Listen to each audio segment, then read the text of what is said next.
அல்லாஹ் காலம் என்று உருவாகுவதற்கு முன்னாலே இருக்கிறவன். காலத்தால் அவனுக்கு வரையறை கொடுக்க இயலாது. சரி, இப்ப அவங்க கேட்டாங்க, இமாம் மாறி கேட்டாங்க, 4க்கு முன்னால என்ன? 3.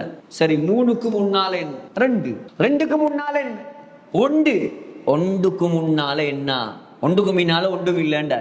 சாதாரண இந்த இலக்கங்கள், இந்த நம்பர், இந்த 1க்கு முன்னாலேயே ஒன்றும் இல்லைண்டா. இந்த இலக்கங்களை படைத்த, இந்த முழு உலகத்தையும் படைத்த அந்த அல்லாஹ்வுக்கு முன்னால ஏதாவது இருக்கேலுமா? அவன் தான் ஆரம்பமானவன், அவன் உருவானவன் அல்ல, முழு உலகத்தையும் உருவாக்கினவன். இன்னொரு ஆரம்பிச்சார். சரி, அல்லாஹ்ன்னு சொல்றியே அபூ ஹனீஃபா, அல்லாஹ் எந்த திசையில் இருக்கிறான்? நீ எங்க போய் பிடிப்ப?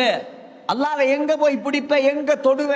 எந்த பக்கம் இருக்கிறான்? வலப்பக்கமா, இடப்பக்கமா, வெஸ்ட்லயா, ஈஸ்ட்லயா, சவுத்லயா அல்லது நோர்த்லயா? அபூ ஹனீஃபா ரஹ்மத்துல்லாஹி அலைஹி மாறி ஒரு கேள்வி கேட்டான். இப்ப விவாதம் பண்றவன், டிபேட்டுக்கு வரவன் இருக்கானே, அவன்கிட்ட நாங்க ஆதாரத்தை எல்லாம் காட்டி காட்டி சரி வர.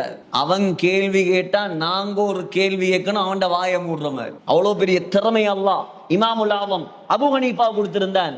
சொன்னாங்க இமாம் அபூ ஹனீஃபா, லவ் அஹ்பர்தும் மிஸ்பாஹன் ஃபீ மகானின் முஸ்லிம். சரி, இருட்டான ஒரு இடம், இருட்டான ஒரு ரூம், அதுல ஒரு விளக்க நீங்க பத்த வச்சு வைக்கிறீங்க, சரியா? வெளிச்சம் வருமா இல்லையா? இருட்டுல இருந்து வெளிச்சம் வரும். கேட்டாங்க அபூ ஹனீஃபா, இலா ஐ ஜிஹத்தின் யத்தஜிஹுன் நூர்.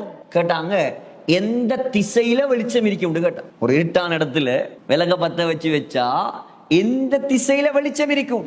அதப்படி திசையெல்லாம் அது சொல்லல, வெளிச்சத்துக்கு சொன்னாங்க இமாம் அபூ ஹனீஃபா, ஒரு சாதாரண விளக்கு வெளிச்சத்துக்கு இதா கான ஹாதன் நூரு சினாஇயு ஃபகைஃப பினூரி ஸமாவாத்தி வல் அர்த். கேட்டாங்க, இந்த சாதாரண விளக்கு வெளிச்சத்துக்கே உங்களுக்கு திசையை சொல்ல இயலாது, வானத்துக்கும் பூமிக்கும் ஒளியை கொடுக்கக்கூடிய அல்லாஹ், அவனுக்கு திசை தேவையா? அவன் திசைகளுக்கு அப்பாற்பட்டவன். முஸ்லிம்கள் நாங்க எவ்வளவு விளங்கிருக்கணும் அல்லாஹ். ஆனா